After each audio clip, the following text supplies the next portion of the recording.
Hello అందరూ ఎలా ఉన్నారు? బాగున్నారా? ఈరోజు బీరకాయ పచ్చడి చేద్దామని రెసిపీ చూపిస్తున్నానండి. మినపప్పు ధనియాలు మంచిగా మాడకుండా ఫ్రై చేసుకోవాలి. మంచిగా ఫ్రై అయింది కదండి, మాడద్దు, మాడితే బాగా టేస్ట్ పోతుంది. ఇవి లేతవి తీసుకోవాలండి, ముద్రే తీసుకుంటే టేస్ట్ అంత బాగోదు. మంచిగా తీసాను కదా బీరకాయ మీద చెక్కు, వాటర్లో వేసాను. ఇప్పుడు మనం ఏదైతే మినపప్పు ఫ్రై చేసామో దాంట్లోకి వేసానండి.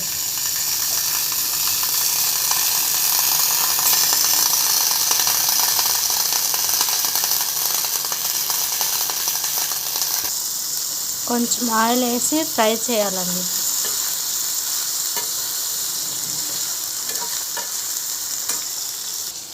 పచ్చిమిరపకాయలు మంచిగా తీసేసి వాటర్లో వేసి పెట్టాను. మీరు కారం ఎక్కువ తినే వాళ్ళైతే ఎక్కువ వేసుకోవచ్చు.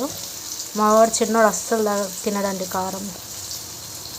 వాడికి ఎంత చేసినా సప్పగా ఉండదు.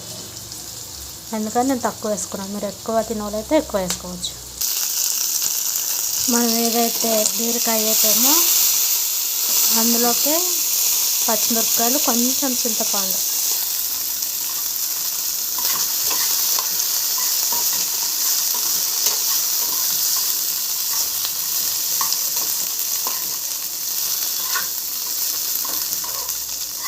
అన్నంలోకి చాలా బాగుంటుందండి. మీరు కూడా మీ ఇంట్లో ట్రై చేయండి. ఎలా కుదిరిందని కామెంట్స్లో పెట్టండి. ఫ్రై అయింది కదండి, ఇంకా ఈ పక్కకు తీసి పెట్టుకుందాము.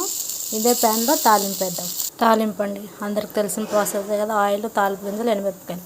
ఏంది కరివేపాకు వేయట్లేదు, కొత్తిమీర వేయట్లేదు అనుకుంటున్నారు. మా పిల్లలు తీసి పక్కకు పెడతారండి, అందుకనేసి నేను వేయను.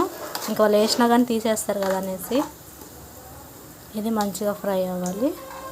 మనం అన్నీ వేపి పెట్టుకుని అన్నీ మిక్సీ పెట్టుకోవాలి చల్లగా అయ్యాక. అది కూడా చూపిస్తాను. మనమైతే ఏదైతే పెట్టుకున్నామండి, మినపప్పు, జీలకర్ర, ధనియాలు, దాంట్లో కొంచెం జీలకర్ర, ఒక 5 చిన్న ఉల్లిపాయలు వేసాను. మిక్సీ పట్టు మంచిగా వేసి మిక్సీ పట్టాను. దీనికి తగినంత సాల్ట్, కొంచెం పసుపు, అంతే. ఇంకేమయ్యొద్దు. వాటర్ కూడా ఏమయ్యొద్దండి. మనం బీరకాయ దాంట్లోనే వాటర్ వస్తుంది కదా, ఆయిల్ ఉంటుంది కాబట్టి. మీకు సరిపోలేదని అంటే కొంచెం వాటర్ వేసుకోవచ్చు. ఎంతో ఈజీగా బీరకాయ పచ్చడి రెడీ అయిపోయిందండి తొక్కుతోటి. మీరు ట్రై చేసి ఎలా కుదిరిందనేసి కామెంట్స్లో పెట్టండి. వేడి అన్నంలోనే వేసుకొని తింటే చాలా బాగుంటుంది. మొన్న రీసెంట్గా మా నాన్న వాళ్ళు వచ్చారండి ఊరి నుంచి, అయితే చేసి పెట్టాను.